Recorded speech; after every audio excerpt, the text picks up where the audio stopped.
All right, and we are live. Welcome to everybody to the Work After Hours live chat, where we cover gun news, industry news, and pretty much whatever else comes up. We typically do a Q&A and cover whatever comes up in the chat. So once again, welcome everybody. Tonight on the chat with me, we have Builder Shooter. Well, hello there. And we've got many things. Well, how's it? It is. How's it going, fellas? Yeah. It's pretty good. That good, huh? It's past my bedtime. I'm glad you guys are awake enough to participate for at least a little bit. That Builder's gonna at me. turn into a That one was directed at me. Yes, it was. One of us has to be Cinderella. I worked outside today, and then when I got home, it was warm in my house, and I was like, I don't want to just go to sleep. Oh. Okay, so this is totally off topic from anything guns. Hey, Michael, how's it going? Michael's in the chat. So we have a really hard time regulating the temperature in our bedroom. It always seems like it's like way too hot or way too cold. So I think last night or 2 nights ago, we actually slept with the air conditioner on. We have a window air conditioner. Mm-hmm. Yeah, we did that. It makes sense because you're upstairs. Oh yeah. Hey, Cajun Tigers is here. Reload Rap is in the house. How's it going? John Jeffries. My parents actually sleep with their windows open almost all throughout the winter. Who does? My parents. Your parents? So do I. I totally understand. I would sleep with the window open, but we put in the storm window, and it's kind of a pain because you got to go out on the roof, all that good stuff. So Childproof. They have. Oh no, dude! I live in a 100-year-old house. Ain't nothing here childproof. They have their Everything here is wood stove going, and they get their house up to about 78. And then they turn the windows or open the windows up, and that works for them. Mm-hmm. It didn't work when I was living at their house because I slept right next to the wood stove in the basement, and it was like 85 degrees down there. And now if it's over 70, I can't sleep. It's pretty pathetic. Yeah, I'm with you there. Like I can't do 7. Well, I guess our house is typically, I think we've got it set at like 71 or something like that. But as I said, that room is just, it gets kind of warm. You guys might hear my dog. Harry's here. How's it going, Harry? Hey, Harry. How's it, Harrison? Whoa. That's not what I told you to call him. Right? But you can't say what you told him to call him on my live chat. I don't know why you can't. I mean, let's put our SpongeBob hats on. We can do whatever we want. This is a PG chat here. Now, PG-13. We allow a couple. He's writing stuff. It's probably notes to me of what not to screw up next time. Probably. Oh, all right. So hey, as always, we've got some gun news. We've got some questions. We got a couple of games that we might play. I don't know yet. I haven't really thought that far ahead. But first, we should play hide and seek. I would win. All right, first bit of news. So the news tonight, like, there's not a whole lot of backstory and stuff that goes along with it. Well, I guess there could be. So first up, we've got Henry Firearms. The people, what do they make other than lever guns? They have a single shot. Okay, but they're all rifles, right? I mean, the mare's leg's technically a pistol. That's okay. That's a good point. And they have the 410, which is technically a shotgun. Okay. So they're all based on long. Yeah. Anyway, so Henry Firearms is in the news because they have released 28 new firearms. They're lever actions with side loading gates. That's right. Henry Firearms has finally entered the realm of the side gate for loading. No more tossing all the rounds down the tube like a 22. What do you guys think? Builder, I know that you are you're pretty excited about this one. Talk about it a little bit. I'm excited. I don't know. It's kind of a bittersweet thing. I'm not the biggest fan of side loading gates. But here's the nice thing about it is that's only one option for them. You can still, it still maintains the You can removable still ramp. dump them in from the front? Yeah. Oh. Yeah, dude. Right? It's You like can tell I really did when my you're research. loading for the first time, you just throw them all in, and then you can do your one-ups. So my only problem with side loading gates is the only ones I've ever used have been factory Marlin side loading gates. Pinchy finger. And they pinch the shit out of your finger. And I don't enjoy that. So I need to get some of those Ranger Point Precision reduced power loading gates and see how that goes, because they're supposed to be like 70% less spring and it still gets the job done. That's kind of awesome. And then you wouldn't be pinching the shit out of your finger, and it would be a lot better, because that's the only reason I don't really like them. They're very convenient. They're on the correct side for me. So yeah, they're I like the side loading gates. They're I don't know, for me, as silly as it is, because the Henry's classic design is more original, I just like the side loading gate because it makes me feel like more cowboyish. I don't know. And it's obviously like it's easier to top off ones and twos with it, you know? Man, do you have any opinion? I don't know what you think about lever actions or older guns. It is safer, please. I'll say that too. Yeah. I don't know. I grew up with some lever guns, but nothing really to comment on. Never really got to shoot a lot of them, so. But it sounds pretty neat to add that feature on instead of just being stuck with loading it out of the tube. Yeah, I like that they did both. Look, is your 30-30? Is your 30-30 a side lever or side loading gate? Yeah, it's a loading gate. Is it pinchy on your fingers? Yes. Okay. Yeah, but it's, I mean, you got to remember the quality of my 30-30. Well, it's meh at best. It's fine. It shoots and it puts holes in things approximately where you aimed it. It shot really nice when I shot it. It's a whole lot nicer than the other one we were shooting that day. I know. It was user error. Oh my gosh, that was terrible. That was worse than the can and prone. Yeah, that's yeah. That was to give you an idea. Well, it didn't help that he shot. How many rounds did you shoot through that thing that day? I messaged Harry what we were supposed to call him.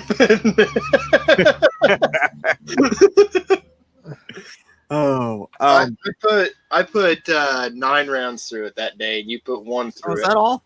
Yeah, a weenie. It was half a box, dude. It was the only box I could find. Yeah, and that was $20 worth of ammo. Yeah, damn near.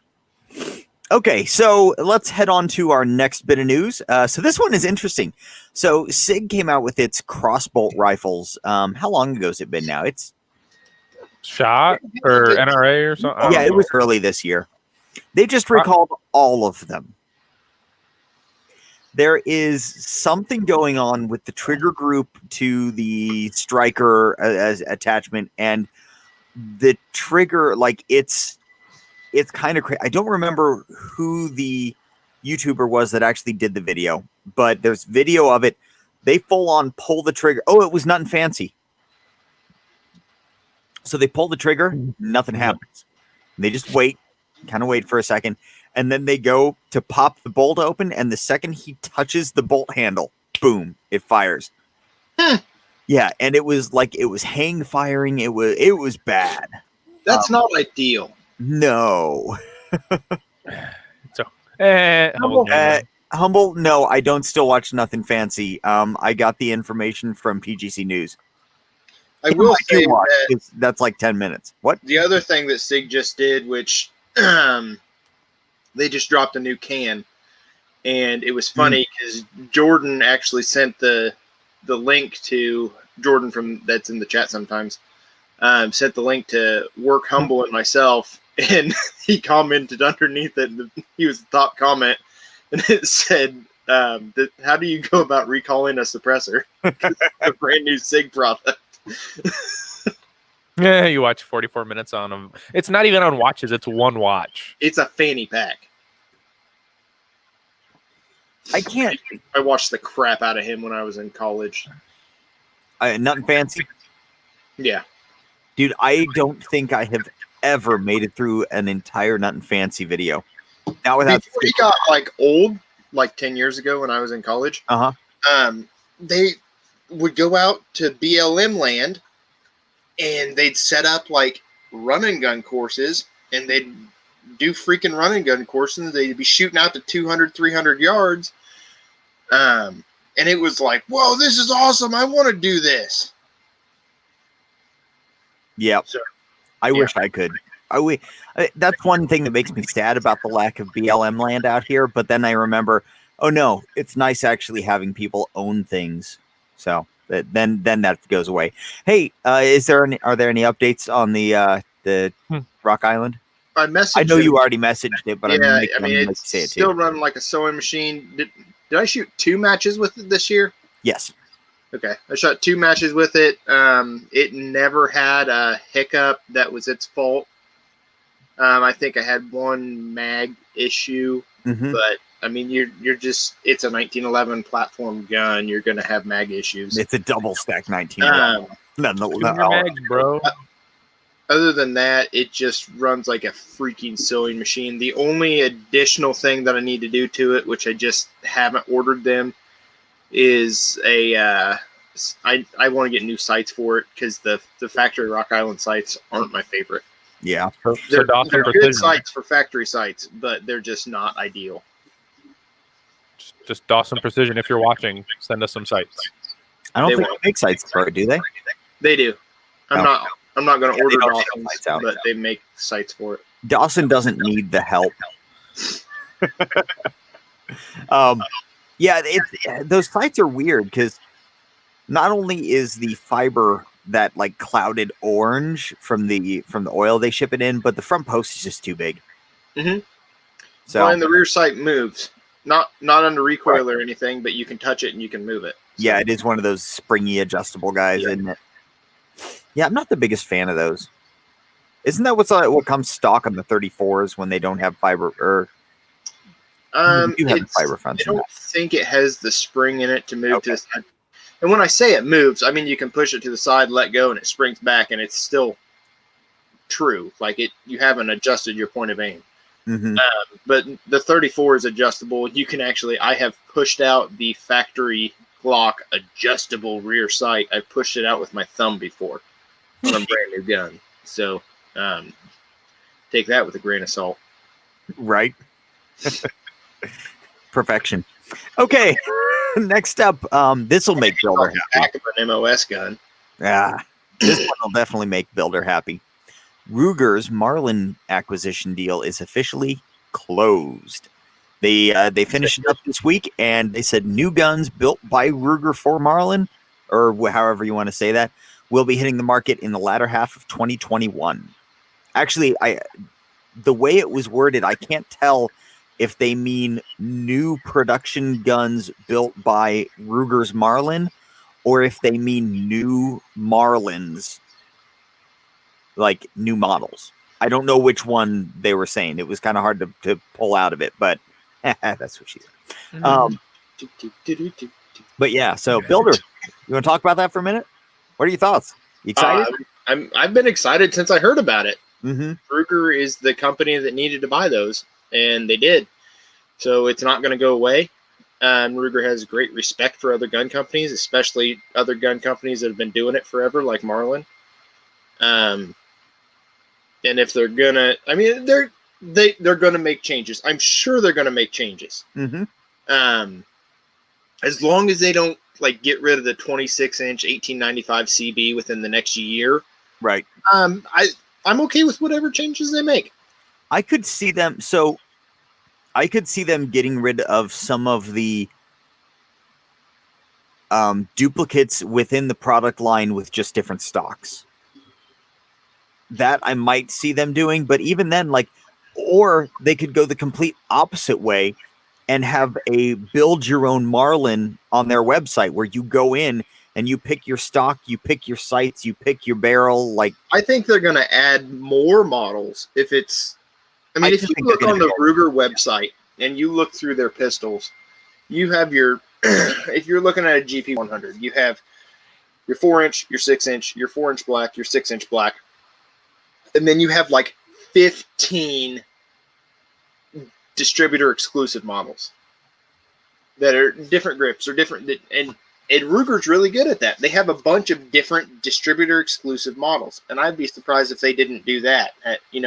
A special stock on this one, a two-tone blued and stainless receiver on this one, or blued receiver stainless barrel, that kind of stuff. Mm-hmm.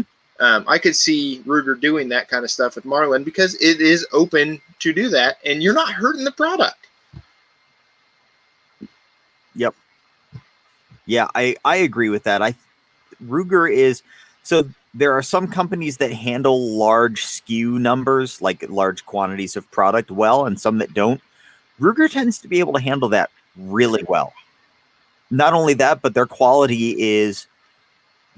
control is relatively high. Like it's hard because you've got the quality of like Ruger pistols. So you've got their semi-automatic pistols, like the entry-level stuff, like the LC9, LCP, all of those, which the quality of those is lower end, but the quality control on those is relatively high. You don't hear of a lot of those grenading themselves. So I don't know that if I was given an LC9 and I was told this is going to be your carry gun, you can't carry anything else, this is going to be your carry gun, I wouldn't hesitate to carry an LC9. I had one. Actually, I've had two. I had one. Carried both of them. They work. They're not the best gun in the world. I trust them. I legitimately do trust them. I haven't had the LC9S, but I can't see that being any different, or the EC9. I think the LC9S is actually, I played with one a little bit, and I mean, I would put it as far as just like feel on par with a shield. Mm-hmm. Like they just feel cheap, honestly. The biggest thing with the Ruger pistols is they feel cheap. They do. And I can't tell if maybe somebody in the chat knows. So there is a definite feel to the polymer frames on cheaper guns. Manny should know this. And I don't know if that feel is because the polymer itself is a lower quality because of the glass fill that they use in the polymer, or if it's the texturing on the molds, that maybe the molds themselves are lower quality, but the polymer is like the same strength as the rest of them. Mandy, do you have any idea? Well, yes. Well, as I'm taking a bite, yes, the quality of the molds could do it, or depending on how they're finishing them in like a post process of the mold or the releasing of them. But depending on how much glass is in them, can change the feel. Like depending on concentration of glass or this type of strands of glass that are actually in it and how well embedded they are into the molding process, how forced it is into the plastic. Yeah, it can vary on frames. So perfect example of this is the Canik TP9. The gun itself, like that gun has no business being as good as it is.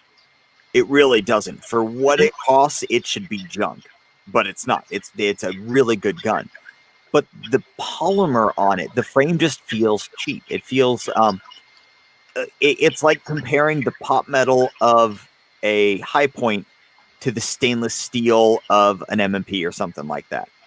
So, and I don't know what does it.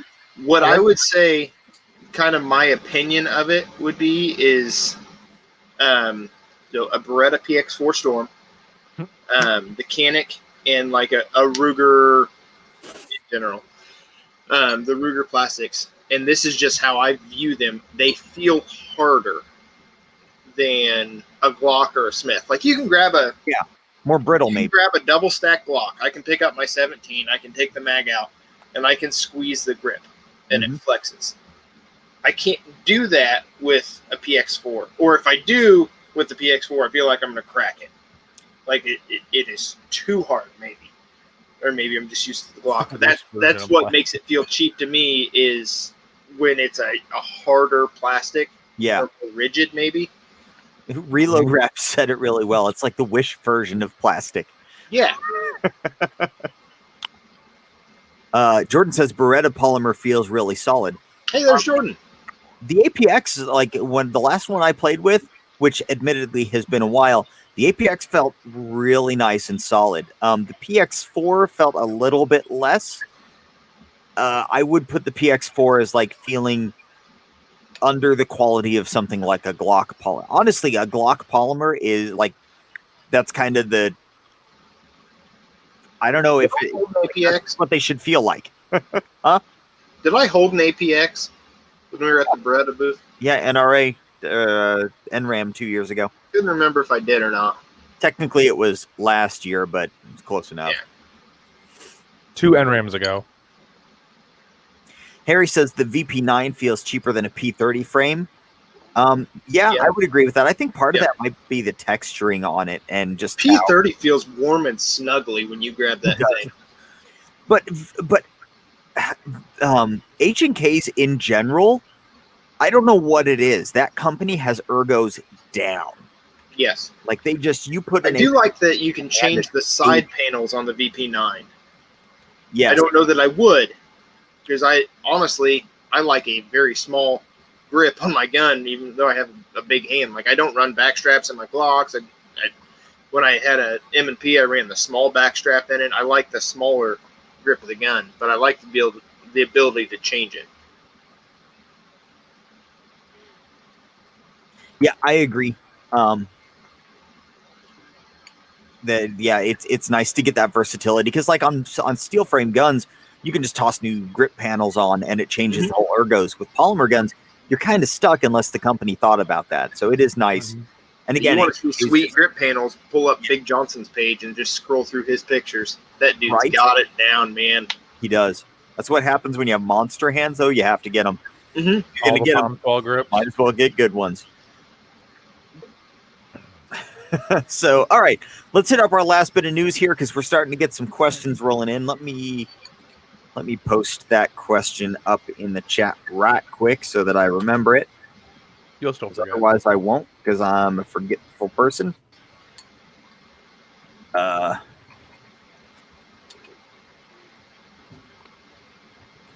Okay, so our last bit of news is Smith & Wesson, who we were just talking about the other recall king. Smith & Wesson's jumping in the recall game now with a recall of all of their Shield EZ pistols. That's the 9s and the 380s made between March and October. So that's like every single one of the pandemic pistols. They had a supplier with a faulty part. The hammer actually could crack, and from the way that it looks, when the hammer cracks, it drops the hammer. So it sounds like it's the sear face on the hammer that's cracked, and it's falling off and dropping the hammer, and it can fire pretty much at any time. It also sounds like, if I read it correctly, it sounds like they had like 2 pistols do that. What do you mean? Oh, they had 2 pistols do that? Like they had 2 pistols do that. Yeah. You get 2 pistols do that, you send them in, and they find a manufacturing defect that did it. 2 pistols is all it takes. Oh, yeah. I'm not saying anything, but it wasn't like they had thousands of pistols do this. Right. They had 2. Like SIG. They addressed the problem. They took care of it. It's a lot easier to convince the higher ups to spend the money on stuff like that when it could result in death. SIG just resulted in nothing. Well, I guess the drop fire thing technically could have, but I don't think the drop fire thing with SIG, I don't think that ever happened in a natural environment. I think that only ever happened in a control environment from people intentionally trying to get it to happen because they determined that it could. And remember, Smith is, they're pretty conscious of lawsuits. We'll say that. Yeah. They've been hurt before, and they're not going to mess with it again. Yep. So if something has the ability to give them a lawsuit, pull them all back. We'll fix them all. You know. Yep. It's better than a lawsuit. Especially in today's world. Yeah. Okay, so let's get on to some questions. So Anthony has asked, he needs some advice on what red dot to get for his X5 Legion. So personally, I typically go with there's 3 answers for red dots, but I'll allow a 4th in this case. So with my 3 answers, typically I go RMR if you want to spend the money. If you don't want to spend the money and you want almost the reliability, Holosun. And if you're going with a competition gun, SRO. So it being what it is, the Legion being a competition gun. If you're on a budget, Holosun, if you're gonna spend RMR money, just go a little bit more and get the SRO. That being said, I would actually probably be okay with the Delta Point Pro 2. They seem to be doing a little bit better as far as reliability goes. They had some issues early on. I haven't seen as much lately. Manny's making an ugly face. Why the hell would you say that? Say Delta what? Sun Die. 509T tactical which mailbox. Anything about a Delta Point? The Delta Points, there's what? Hwansik Kim went through 9 of them. Have you ever How used long ago one? was though? that? Not that long ago. A Delta Point? Yeah. I have dry fired a Delta Point. Yes, the window is nice and big. The button to change the up brightness is stupid beyond belief. Oh yeah, I'm not saying anything other than the window is really nice. Yes, the okay. window is really nice. So let me say basically, if you don't want to spend a lot of money, get the Holosun. If you do want to spend more money, get one of the big window dots. It's got to be one of the bigger window dots because it's a competition gun. There's no point in spending RMR money and getting the tiny little window on an RMR and putting that on a competition gun. No, you're going to spend RMR money and get the RMR CC. Gosh. That lady that was at the last match I went to. Well, it was nice having Manny in the chat for a while. had the Legion set up just like yours. Did she have a Romeo 3 Max or the Romeo XL on it? She had the XL. Was that The the XL? really small, frail-looking lady? Yes, the window was like this big. Mhm. Like it was a freaking machine gun sight on the top of that thing. It was glorious. It's like a blown-out Delta Point, and like I the don't Romeo know Max. that it would be reliable. I don't know anything about that dot. All I know is it's about the size of a Geo Metro windshield. Mm-hmm. Right, Geo Metro. But what was it? The Armor, well, the Mac is more like an SRO kind of style, but then the XL's that wide, tall boy. Mhm. I have seen some issues with the XL from Pop's Quest. He had his one of his adjustment knobs broke off, and then I think even Coy had his brightness button like fly off, and could touch it with his finger. Is SIG pretty good with customer service? Humble. Is Sig good with customers on their customer service? I don't know. I don't have one. It's SIG, so it depends on what you're calling about. If it's a broken gun, no. Unless it's a recalled gun that you got an upgrade part for.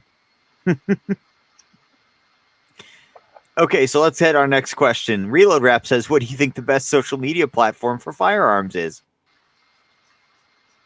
I don't know that there is one. I mean, Parler's trying to be, but they're not going to go anywhere. So I'm gonna state what nobody wants to hear. It's YouTube. YouTube is still, despite being as shitty as they are still the best platform for social media for firearms. You can try to go over to Full 30, but nobody's on Full 30. And because nobody's on Full 30, nobody posts on Full 30. You've got a handful of creators double posting their stuff, but honestly, it's too much effort to go through for most of the channels for absolutely no gain. Parler is a joke. Sorry, it is. It's not going to go anywhere. No, it's not. It's one of those. It's one of those phone games that you download for a week and play for a week, and then you get bored with. Yeah, that's like exactly what it is. It's like an hour, and then you delete it because you have too many damn ads in the damn thing, and you're like, nope. It's exactly. You accidentally followed Sean Hannity. Oh my gosh! MeWe was 45 messages a day. It's the problem is all of these are based off of like Twitter or forum styles, and that style is dead. You can't run with that style anymore. So it's YouTube still, and it probably will be for a long time until they completely kick us off. Now, if you're asking what the most friendly one is for firearms, none of them, because you're trading off. If you go with somebody other than YouTube, you are trading off being able to post whatever you want for views, which unfortunately is the name of the game. You know, if it's hard to post stuff up and keep consistent and keep pushing with no viewership. Mm-hmm. I mean, it was a struggle my first year or so because that was what was coming in. So, but typically, if you make sure you're putting your like description that it's it's in a safe closed range environment, you do pretty well on keeping it monetized, don't you? For what? On YouTube? On YouTube. Yeah, but I play it safe a lot too, Mm-hmm. and I have to be very careful about what I say, what I do, what I show, my thumbnails. So I was watching. Make sure your thumbnails are clean, no dirt under them. Right. Exactly. They're I was normal watching size. a Instagram story from Embrace the Recoil yesterday. He was talking about how he makes like decent money on YouTube for being monetized, and he does fairly well for his size and how little he actually posts. But I think he had a nice big Instagram push following to get views on his videos that kick-started the algorithm. So Reload Rap said Reddit. You would be amazed at the censorship that's going on Reddit right now. Reddit used to be this haven of free flow information, and they have gone the way of YouTube, where they have decided that they, despite being held unaccountable for anything posted on it, they've decided that they will begin censoring, and it's been pretty bad lately from what I hear. I don't go on Reddit very often, so I don't know too much, but from what I hear, it's not great. So Harry says, if you understand Reddit, you can drive serious traffic. That's true, but you've still got to play their game, because they are getting to be a-holes with their game. All right. Next question. Hey, did anybody get any good Black Friday deals? I got decent ones. What'd you get? Well, I got those continuous precisions mag extensions. Yep. I think 15% off. Nice. And I got a running gun apparel ammo bag. And that was only like 15% off as well, but I've been wanting one of those for a while, so. Well done, sir. Well done. Builder, how about you? Not really. I mean, I didn't really do a whole lot of Black Friday shopping. I went to Tractor Supply and got a seatbelt extension for my son's car seat, so I don't have to bust my knuckles when I buckle him up. That's a smart move. It didn't work, so I returned it. And then I went to Rural King and bought muck boots for my wife. So you had a fun day. That was my Black Friday shopping. I went back and bought some for me because they were a really good deal. Yeah, I kind of want to go get some now because I don't have any. But I also live in town and very rarely need anything like that. So they're going to last you forever. They will.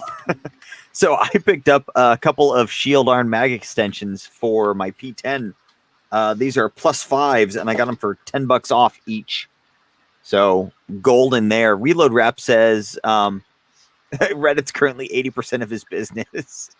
I thought he was going to talk about a deal or something. Nope, just Reddit. Let's see. Did I get anything else? I don't know if I did. I'm trying to think if you did. I don't think so. The deals sucked this year. Like, straight up, they sucked.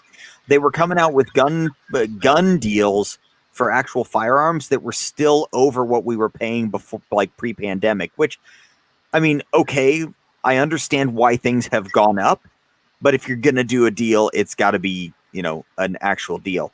Anthony said night vision 30% off. Rural King had the Ruger Wrangler for like $189 or something. Yep. Which I didn't think was terrible. Yeah, that's only about $30 less than normal. I mean, who cares? I'd pay $189 for Ruger Wrangler. I paid $180 for my Heritage. I really want a Ruger Wrangler. No offense to my kids, but they're not getting one. Theirs are already purchased, and I'm not replacing those, but I'll get a Wrangler for myself. Yeah, they're fun. You know, I need to go sell the Chiappa and get the Wrangler. You know, if I could ever get the Chiappa. Right.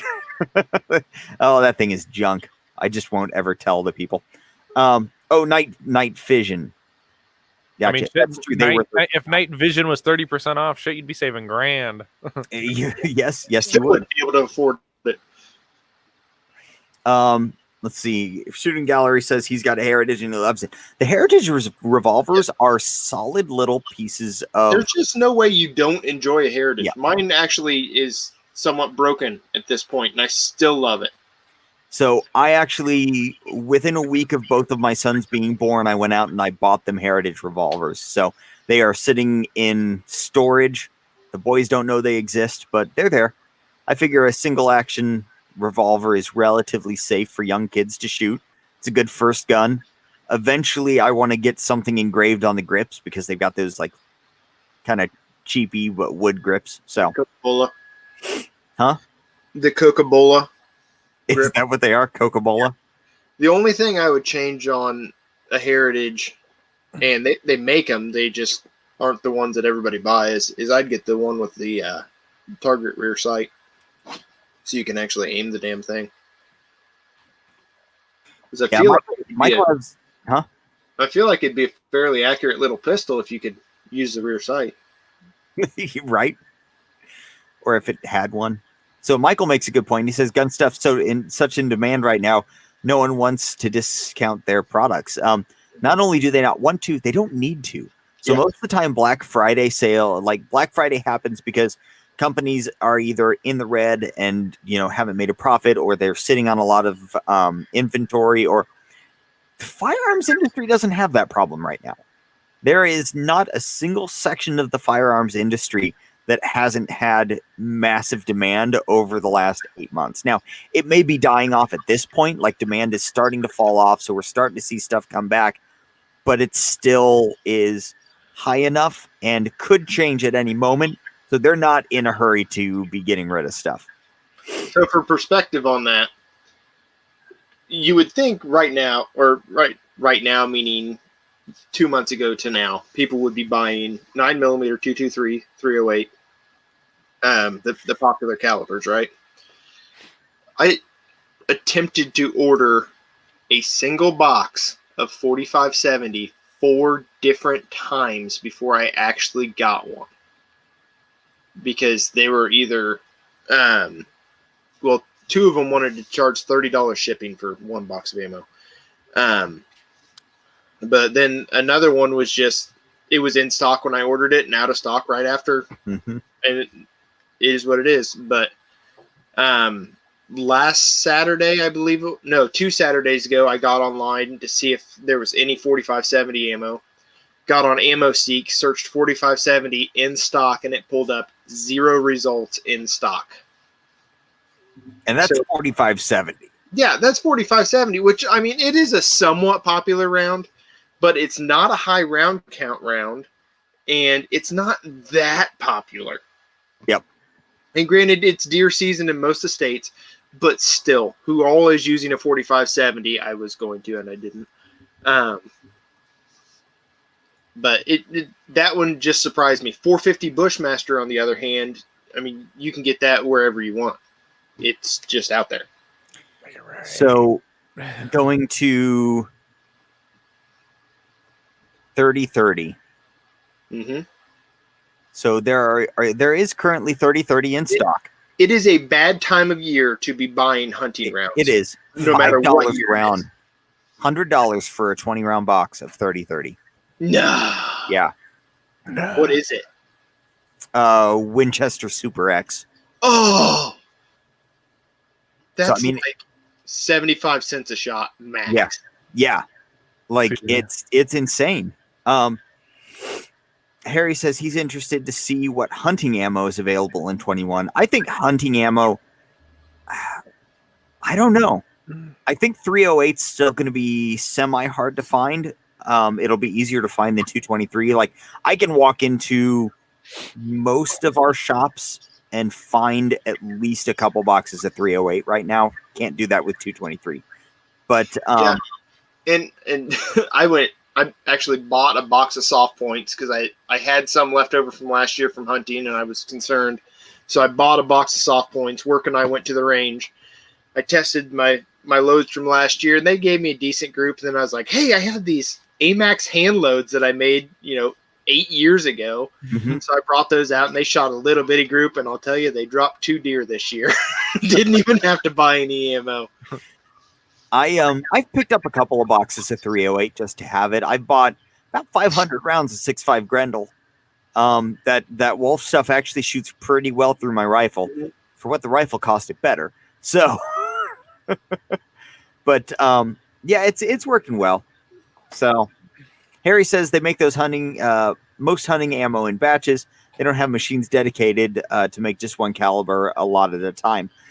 And I could see that, but I also think that their popular rounds like the 308 might be able to be converted, but the 223s and the 9mm and stuff, none of that's going to be converted. So they're still going to be running those hunting rounds on those hunting machines. It just depends on which ones of those they decide to actually run. And there's still ammo companies out there that are like hunting only ammo company, like Barnes. Right. If you're getting a round made by Barnes, or I can't think of the other one offhand, but it's going to be expensive. But it was expensive last year. Mm-hmm. But it's only coming, like they only make hunting ammo, so I would think that you could still get Barnes stuff pretty regularly. It's going to be expensive, but get over it. Right. It always was. I was actually I was talking to Cooper about this this week because I sent him a link to some from Optics Planet. They had SIG 9mm training ammo for 40 cents a round, and I was like, this 40 cents a round, it wasn't that much cheaper than that before all this, and I guess I don't have as much of a problem buying it for that price because it is a more quality ammo. I don't feel like I'm being screwed as much. And, right. I think I sent you guys screwed. It's the as much part. Yes, I think I sent you guys some 55 grain boat tail hollow points. 223-556, and they were $200 for 250 rounds, so 80 cents a round. But that's also not Wolf ammo. Like, it was a nice, I forget who made it, but it was a nice loaded boat tail hollow point, and that I wouldn't feel as bad spending the money on that because it was probably 50-60 cents a shot before all this, so it didn't go up as much, I don't think. Whereas, tool ammo, paying 80 cents a round or $1 a round for tool ammo just makes me sick. Yes. Yep, that is true. Tool ammo is not, and I did buy 2 boxes of Tool 308. It will probably only ever be shot in the Remington and probably never be shot. It's probably just going to sit in the boxes. But my AR-10 won't cycle that. That's why it's not touching the Savage. Oh, it'd be fine in the Savage. My rifle just won't eject it. I don't like those the lacquer coated ones, like the steel. Just I don't know. I've had an AR freeze up on steel case before, so Russia approves of these prices. AR than there is in a bolt gun, though. Huh? There's a lot more heat in an AR than there is in a bolt gun. Yeah. True. All right, let's hit our next one. So, interesting question that I don't have an answer for. Manny, did you come up with an answer for that one? Before I say it. Was there show notes? Let's put this one on hold, and let's use it next week when we have time to actually look at it. There's show notes, apparently. There are show notes. I got the email. I emailed you to it, or emailed it to you. Okay. Doesn't when I open my email. We're going to cover a question that Builder Shooter asked really quick. Cowboy action versus modern guns. Manny, again, like this is we never talked about classic or antique firearms with you. What do you think about things like single action revolvers, old, huh? I found the show notes. Oh, good. What do you think about single action revolvers and stuff like that? Well, they're cool. I mean, my uncle who passed away, he had a couple, but he just bought them to buy them, and I mean, they're nice, neat guns for the purpose that they are. You know, either a plinking gun or cowboy action pistol shooting competitions and whatnot. So I mean, every firearm has its place. Not like I'd buy one, but they're neat, and they're a piece of history. So You wouldn't buy one though? Price is right. I mean, it wouldn't be. It's nowhere near on the top of how I want to buy one of these guns. Not a priority. Right. That's fair. That's not what he said. So, I think old school revolvers are. Now, I'm not talking for EDC, obviously, because there's no way that I'm going to EDC an old school revolver. For ownership, however, there is just a certain amount of class and beauty that is in those old school guns, especially. So my personal taste errs on the side more towards like, just after the Civil War conversion guns. So one of my favorite is the 1858, which is pre-Civil War, but I digress. Remington conversion, which is in 45 long Colt.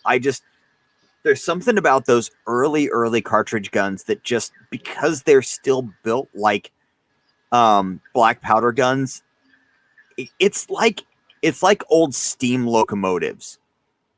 Like it's a crudely majestic way to get something done, and I freaking love it. Builder, what do you think about them? Well, I think they're glorious. I actually just messaged Harry earlier today. We were talking about. Yes, we were. Well, I was bouncing the same questions off of him that I was bouncing off of you, and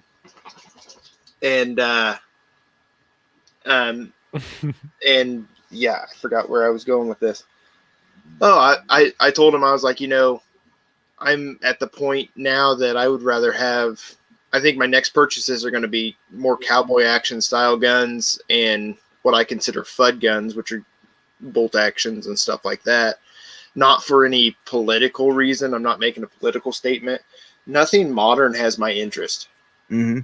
So I would like to, while I can, because I don't know how the next few years are going to pan out, but I would like to pick up a Ruger American Ranch in 7.6239 because my son is going to go hunting at some point. I believe right now he wants to. He's only 5, but so that would be a good gun to start with. I don't want to get a 243. I know they kill stuff. I just don't trust stuff smaller than 30 cal. That's on me. But I'd like to do that. I'd like to get that Marlin 4570, another Marlin 4570, and get some wheel guns, man. I mean, I'm not saying that modern stuff sucks, because I'm not. I carry a Glock with an optic on top of it, but I feel like I'm pretty well okay with all the modern stuff. I have my ARs, I have my shotgun, I have my, which sucks.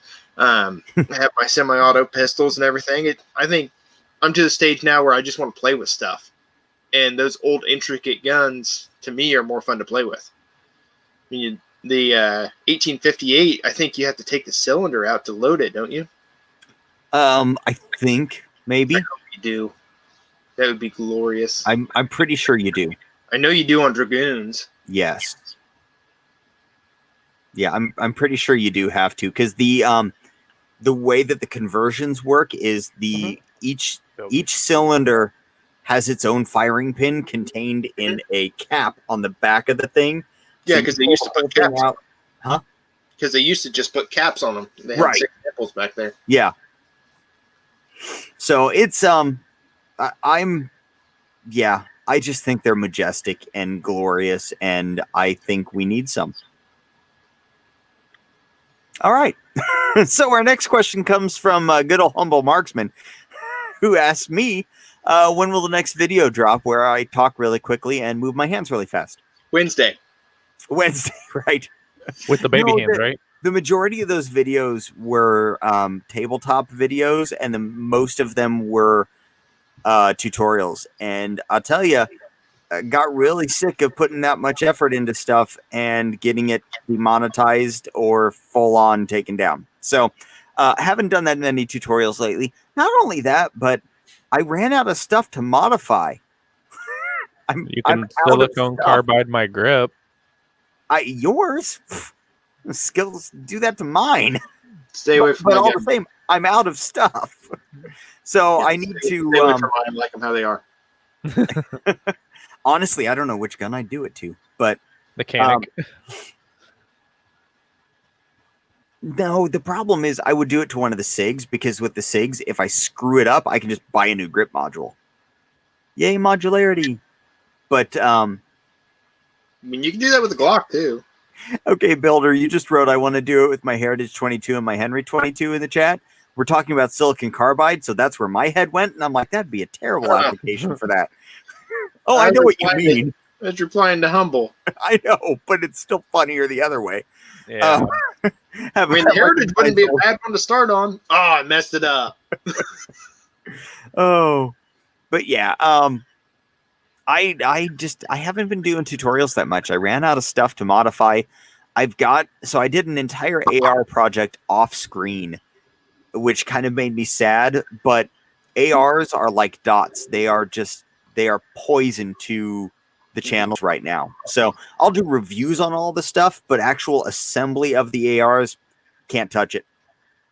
So, all right, Brandon, good old. People haven't sent us stuff. That too. I haven't asked. What? Because I'm out of guns.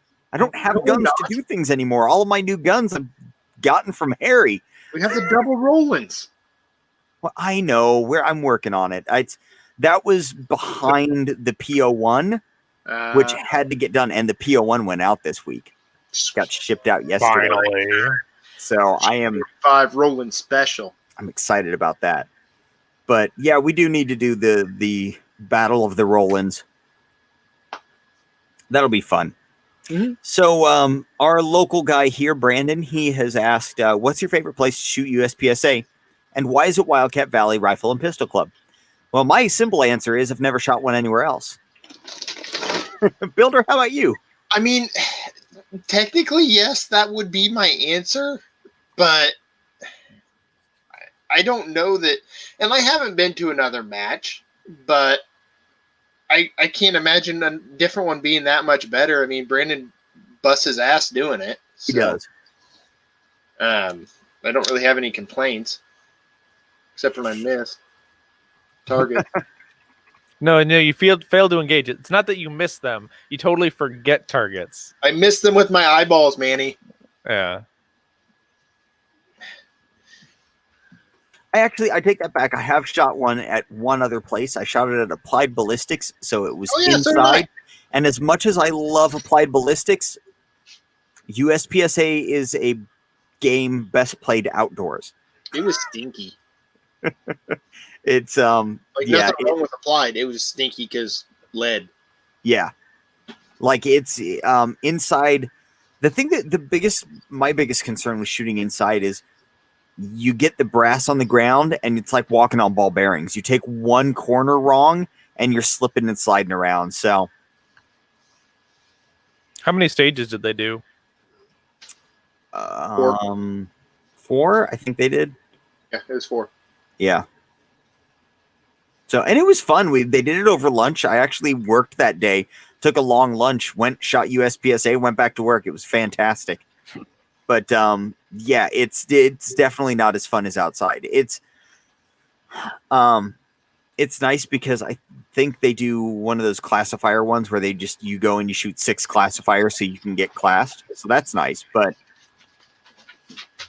yeah, I guess that goes to. So Anthony says we should do a cheap semi-pistol and do a series on shooting USPSA with it.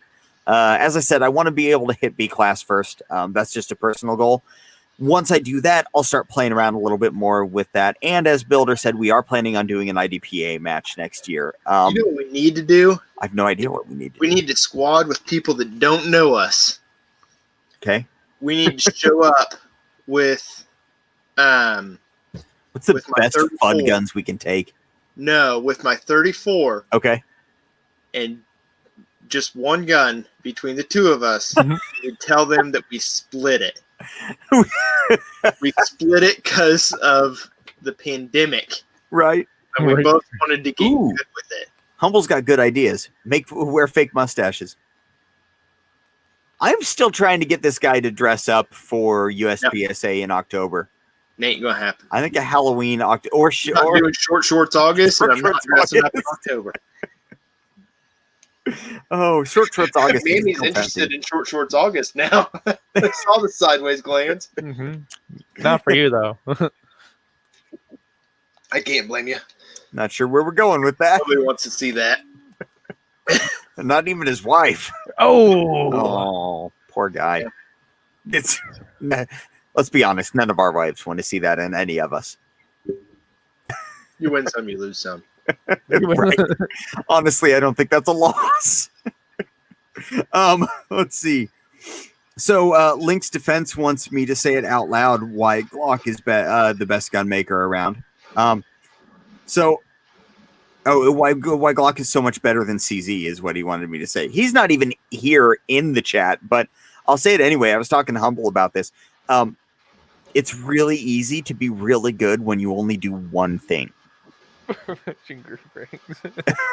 So anyway, we're matching groove rings. I have groove rings that I wear when I shoot. I don't have matching ones though, so unfortunately, we won't be able to do that. But Wonder Twin powers activate. Oh, Andy, I'm sorry, Builder.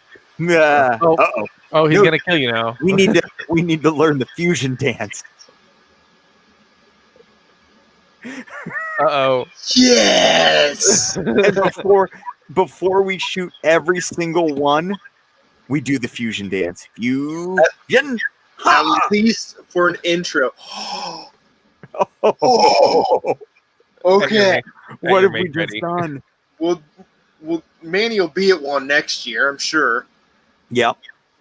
We'll do the fusion dance, and then we'll make a puff of smoke, And it'll be Manny. and then Manny will pop through and have like blonde, spiked up hair. Or if we ever get Humble and he can be the combined he can be the combined height of both of us. Oh, anyway, So we need to. I don't want to skip over these, but I want to go to bed pretty soon. yeah, which one do you want to hit? From the leftover questions there, I'm fine to do the first three there. Okay. Oh yeah, because you've done. Oh, yeah. I like how you specified 3. Okay, first one. Favorite deer hunting cartridge, Builder. 308. I've shot 4 deer with the 308. 3 of them have dropped in their tracks. The 4th one was down within 40, 50 yards. One of them was a Texas heart shot, though, so that wasn't great. Manny, do you have any preference on this? No, not really. I haven't hunted in like 12 years. I haven't successfully hunted. 12 Just years. nine. How old were you the last time you went hunting? 10? Mm-hmm. Oh, okay, hang on. Maybe 10 years then. I think I was like 12. Sorry. It's late, rough math and brain. Mm-mm. Oh, okay. Builder took 308. You know what? I'm going to go 4570. Although I haven't had a successful deer hunt, I'm going to say 4570 just because of cool factor. Like you go out and you take a deer with a 4570 is so much cooler than a 308. Not as effective, not as long, but it's just cool. At this point, I don't know that I'm going to take the 4570. No, you're past that. It's like I tell people when season's over this year anyway. Huh? So season's over this year anyway. Right. So done. But next year, I was thinking about putting a scope on the 4570 because that's my main hesitation. whatever. No. Scopes are easier in the woods. Absolutely, they are. But that shot I made on that last deer, Yep. I don't know that I could have done that with a 45-70. Probably not. The drop would have been too much. So yeah, 308 master race there. Okay. Next up, do you carry a backpack or defensive gun while hunting, Builder? Yes. I carry my Beretta 92A1 because it's big and metal and I love it. And he can throw it at the deer when it doesn't die. No, you don't do that with a Beretta. You throw the Glock. Okay. So I also do. I carry my when I go. I do my P10F with my extendo mags. So I usually that gives me 21 in the gun and 21 in a spare. And the reason he does that is because it leads into the next question. Okay, so the Manny, next when you were question. 12 years old, did you carry a backup pistol? I didn't, but whoever was with me, typically my uncle did. He usually had his 44 mag with him. That's a good backup pistol. That is a good backup gun. He also liked to walk Especially the for- corn. I'm So sorry. he'd also like to walk the corn. Oh That's not what I thought you said. no! I thought you said he used to like to watch porn. Well, he did too. Just Sit sitting in in the the deer tree blind. stand watching the No. porns. Just sitting in the deer blind, beating your meat next to your nephew. The deer's standing 50 yards away. You're oblivious. The deer's like, "Huh?" Oh, that's so wrong. Okay. Oh, you guys are sickos. Builder's last question is, why is Work afraid of Sasquatch? That's me. Why am I afraid of Sasquatch? Have you guys... Mother trucker's big. Wait, we can actually make this a two-part question. Why does Work think Sasquatch is real? We can make it, why is Work afraid of Sasquatch, and why is Builder not? That's a very good question, considering some of the things that make you fearful. Shut it. At least mine's physical. So go ahead, explain why. Honestly, I don't even know. Okay, so I am unsure if Bigfoot is real, and the fact that I am unsure if he is real or not means that there is a possibility that mother trucker is real, and he is big, like real big. And yeah, I got a gun, but like when you're talking something like a grizzly, a bolt action is only so fast. You got to get a dang good shot out. And the fact that nobody has yet to have shot a Sasquatch, but there are reports of people having been drug away by them, I don't know. And the woods are dark. I'm actually... Here's the bad part. I'm more concerned about Sasquatch than like a bobcat or a coyote or something that could actually harm me. Okay, Builder. What was the second part? The second part is why is Builder not afraid of Because Sasquatch? it's not real. Because when Work gets all concerned about Sasquatch, it's usually the one day of the year where I take him out hunting. And we are literally walking into the woods prepared to take a medium-sized game. Most of mine are actually small. But we are prepared to take a medium-sized game with a firearm that is capable, more than capable. 308 is more than enough to take down a white-tailed deer. And I just have a hard time thinking that anything in North America, short of like maybe an elephant in the zoo, I have a hard time thinking that anything in North America could start a 308 and just keep coming at you. You know, if you pop a 308 up in the noodle hole, up around the throat hole there, you know, it's gonna slow it down at least. Just add additional face holes and you're good. I know what the inside of the deer looked like. Both of the deer looked like that I shot with 308. I still... I'm just saying, my face wouldn't hold up to that. They're And big and it's dark. What if they sneak up on your ass? What if they sneak up on you and just yank your tree stand out of the tree, huh? You just give them back the beef jerky. Just give them the beef jerky and you'll be fine. I mean, Anthony says carry a bigger backup. That's I mean then if I had a 10mm, I'd carry it, but I don't. Like that's just what you got. Like if you find Sasquatch and you can't shoot it in the face with the 308, why would you worry about it? Because I will befriend him. I will offer him goods and services. Huh? You'll blow him. I mean, hey, I'll look over at the blind and Sasquatch will have his junk hanging in the window. Nobody hates the Russian trombone.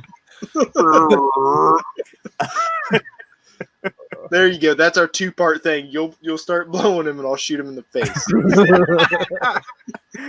You're just sitting over to the side. Good, he's distracted. Now I'm going to let him finish. How do I put my video on my phone through my scope? Send to work. Oh, that got so awkward so fast. Oh, man. Because Builder got tired and he got silly. The next one actually is a question that I did. Well, let's cover that one really quick before you get off here. So Builder says, what type of suppressor would you start with for your first rifle? Or first rifle, pistol, 22, shotgun, universal. Since you wrote that, I'm assuming you want... Here, let's go with Manny first. Okay. Or none. None is an acceptable answer, too. Yeah. I would get a 30 cal suppressor and just put it on whatever. I honestly have no idea, because this is one of the problems and one of the reasons I don't have them, because I want one of each, but I don't really have any of them to put on. Like I don't have anything to put on them. I want a 22, a pistol, and a rifle, like a 30 cal rifle can, but I don't know. I haven't decided exactly what I want to do yet. Okay. Builder, how about you?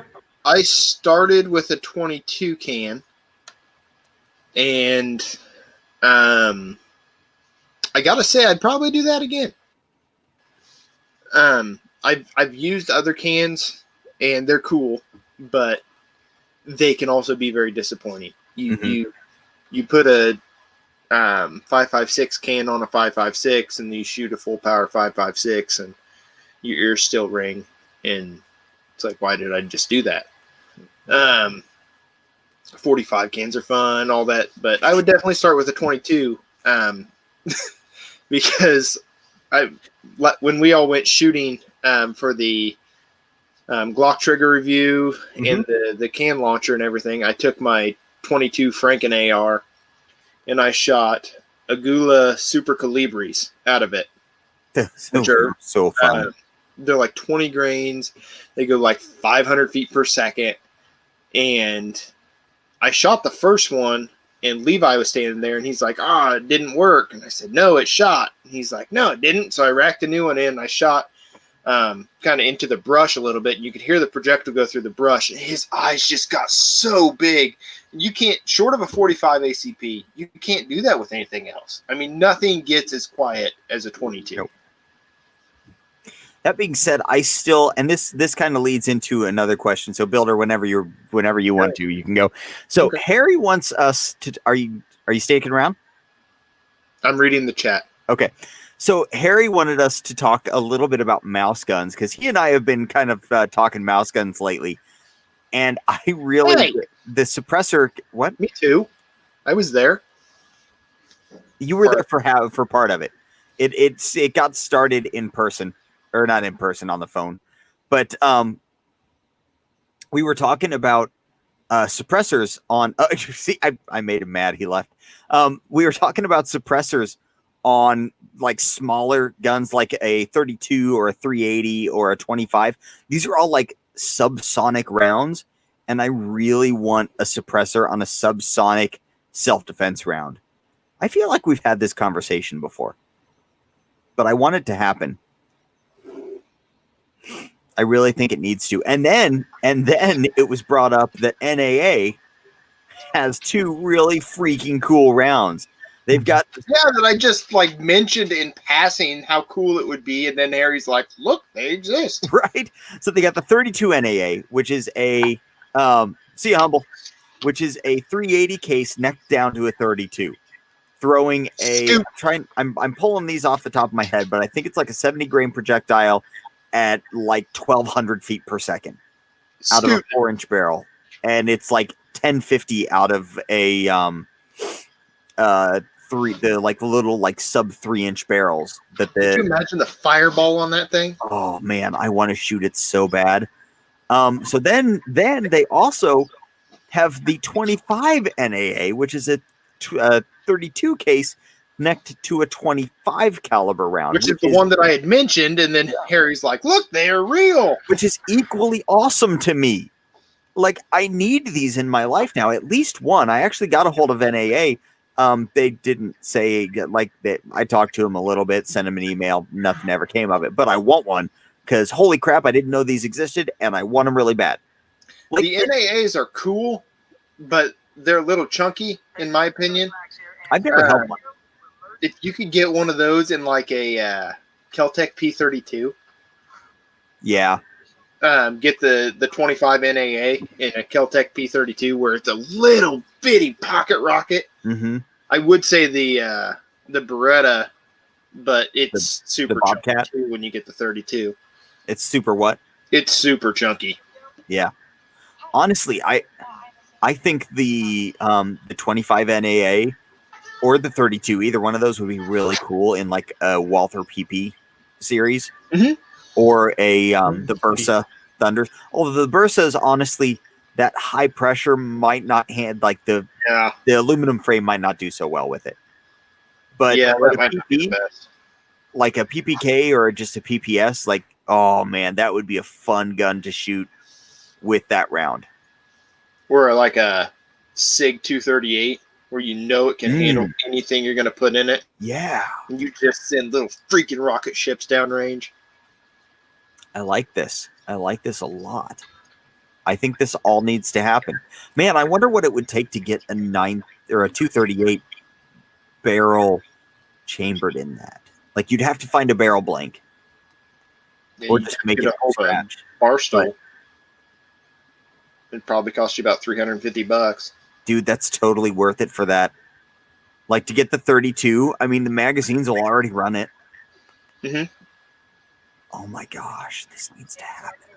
Why has no one done this yet? So it's because of the proprietary round. That's why. The 238 was based off the Colt Mustang. Everybody knows that. Mm-hmm. And they made a Colt Mustang government model. It had another 1/2 inch of barrel and another round worth of grip on it. Okay. So instead of being 6, 7, just a touch bigger. I'm not a 380 guy, but that would be a great one for SIG to come out with, which they're not going to because the 238 is fantastic already. Yeah. But just a little extra barrel and the extra round there, and then put that in the NAA round. Little freaking rocket ship. That would be awesome. See, why aren't gun companies coming out with anything fun like that? The market's just been so stagnant. I think, well, and this is something that I think we had brought up in that conversation between the three of us is it almost makes me frustrated with how solidly things like 9mm and how solidly they've grabbed the market, because it has stagnated so many other offerings that could be solid offerings. 357 SIG, for instance. Like, everybody has gotten so into stuff that round, which is an amazing round. I mean, you're talking 40% more power than a 9mm. Yeah. You're talking 357 Magnum, almost 357 Magnum power out of a reliable semi-automatic platform. Mm-hmm. That's mind-boggling. But then, we've gotten so used to it that 9mm has killed the progress of ammunition for defensive pistols. Harry just said, and it kind of proves the point. The Glock 43 killed the Glock 42. Mm-hmm. The Glock 42 would be fantastic in that round too. That would be. I know they make 9mm Makarov barrels for Glock 42, which isn't much of a step up from a 380, but it is a little bit. No, that's a Mac's a hot round. Yeah, and the Glock 42s, I love them. They're great little 380s. Mm-hmm. I always forget about those, but that's probably short of the 238, which is on the high end of 380 price. The Glock 42 is probably my favorite 380. Honestly, the 42 and the 43 pricing is what has kept me out of them so far, because for what they are, and honestly, the 43 isn't too poorly priced. The 42 is. The 42 is above where it needs to be in the market. But Manny, you okay down there? Hiccups. Oh, okay. All right, gentlemen, my dog is not letting me use my right hand because I have to scratch him or he scratches me. So your dog's. I think he's telling me it's time to go to bed. All right, man. Thank you for joining us. We'll catch you later. You guys can't find Builder anywhere, so don't bother. Exactly. See you guys later. Hey, buddy. All right. Oh, hey, look, now we're big. Okay. Let's see. Harry says after he gets through the next 8 guns he has planned, we'll do a 42. A 42 is not quite on my list, but it's close. It's one of those guns that I forget about a lot. Manny, have you ever shot one? No. Okay. How many guns have you shot? A lot. Okay. But just not that one. Just not that one. I haven't either. I've shot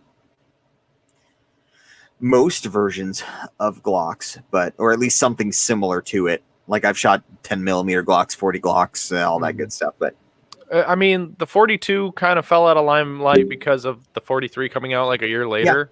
So no one cares about it. So yeah, it's true. And it's because the 380 round is, to be honest, the 380 round is one of the worst of the smaller, like the lower end velocity calibers. Mm-hmm. You know, you get the same amount of rounds as you would a 9mm. The velocity is just not there. You're looking at 800-ish max feet per second out of those short little barrels and like a 90 grain projectile. So my wife carries a 380. She carries the 380 Shield EZ that we bought a couple years ago. I own multiple 380s. I just very rarely carry them. I like that gun of hers because I can literally just take like my 2 like random middle fingers and rack the slide. Yeah. I don't even have to use like my thumb or anything. Reload Rap says 32 ACP is the way. I really wish that more people would that there would be more 32 ACP offerings, because like I would love a Ruger LCP in 32 or 25. And I think that gun and that frame would be just freaking awesome for that round. I really want a Ruger LCP that's suppressed too. I just think that'd be so cool. But intricately suppressed. Marion Forrest asks, what the hell is going on? We're talking about guns. What are you doing? Not talking about guns. You can be. Stick around. Okay, anyway, let's go on to our next question. So let's see. Oh, shoot. So I'm guessing this is a Manny question.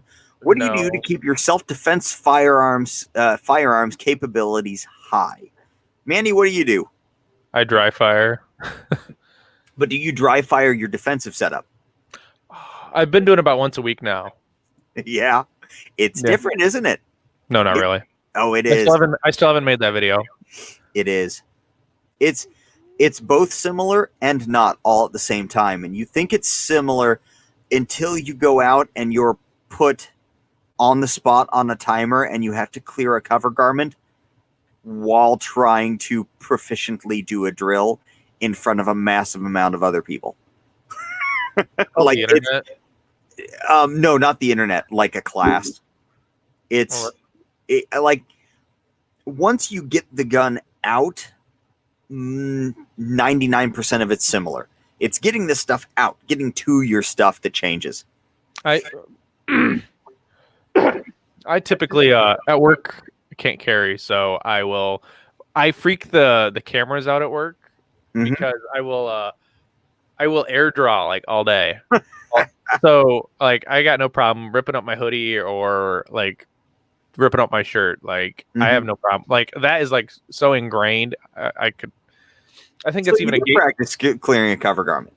Well, yeah. Even if you're not truly working on clearing the cover garment, even if you work on getting your support hand to your stomach faster than your other hand going down to your waistline, it can speed up your draw. Gabe White, I think, even does this. Like if he's just wanting to warm up, Gabe White is like a big. He was a competition shooter, but he spends a lot of time teaching now. But he's an iron-sighted guy about going fast. But he will do that a lot when I pick that up from him. It's just doing the air draws, or just even working the hand speed of getting both hands down there as fast, but getting the support hand going a little bit faster. Yeah, another thing that I do is every range trip I go on, I always start with and end with my carry gun. Every time I'll go out, and I won't take shots until I get rounds through my carry gun, because I want the comfort of cold shots with my carry gun. I want that comfort level, knowing that I can draw cold and hit good shots on a cold gun. So, and then I end with it just so that that's what I'm used to when I leave, so that I'm not used to, like the 2.5 pound trigger in the Legion or the super crispy trigger in the P10F. So, which will hopefully soon be the same super crispy trigger as in the P10C, if I can, salvage my video. I have to superimpose gunshots over we're just montage portions. Just do this. Pew, pew, pew, pew, pew, pew. It's not a bad idea, actually. Remember that video I sent you in Builder of Little Bunny Fufu? Of how he was doing that? Pew, pew, pew, rack. Oh, I'll have to. Yes, yeah. That's right. I did. Yeah, he was running a USPSA match. Yeah, that was at Nationals. That was glorious. That was hilarious. I never did answer Brandon's question though. You jerk. Sorry. Let's go back up to it. Builder derailed me. So Anthony, really quick. Anthony says, "Am I switching to the Overwatch?" No, other way around. The P10F is running the HB Industries, and I've had the Overwatch in the P10C that I carry for a long time now. It's been since spring, and I prefer the HB Industries. And that review will be coming out within the next month. I've just got to salvage that video and get everything edited together. But I prefer the HB Industries, so the Overwatch is going bye-bye. Actually, I don't know if it's going bye-bye or just going into a container or something, but isn't the Overwatch just a spring kit, or was it just the trigger shoe? No, it's trigger and an MP3 coated striker. Oh. It's not a bad deal price-wise. It's just I don't like the trigger pull profile. So, and I'm kind of picky with trigger pull profiles. So back to Brandon's question: what's your favorite place to shoot USPSA, and why is it Wildcat? Well, I'm the only one who's actually shot a match other than Wildcat. No, I shot one at an indoor range. That doesn't. Okay, that don't. I mean, a full USPSA match outside. That's okay. Brandon does put on a good match. But Brooklyn Sportsman's Club has a way better facility because it is one galley and there's 6 bays on each side of the main lane. So you just have to go across or down the line, which is beneficial. Instead of having to do the giant long conga line from stage to stage, you just go over one. Or if you're done shooting on that side, you just walk across walk across. And that is nice. Bays. It is very nice. The supply barn is like right there too, so it's not like how at Wildcat we gotta use the trailer or the tractor to move things. Right. Or I can just all right, grab some shit and put this in the barn, which is that is nice. At the one end where most of the stages are held at a match, which is beneficial.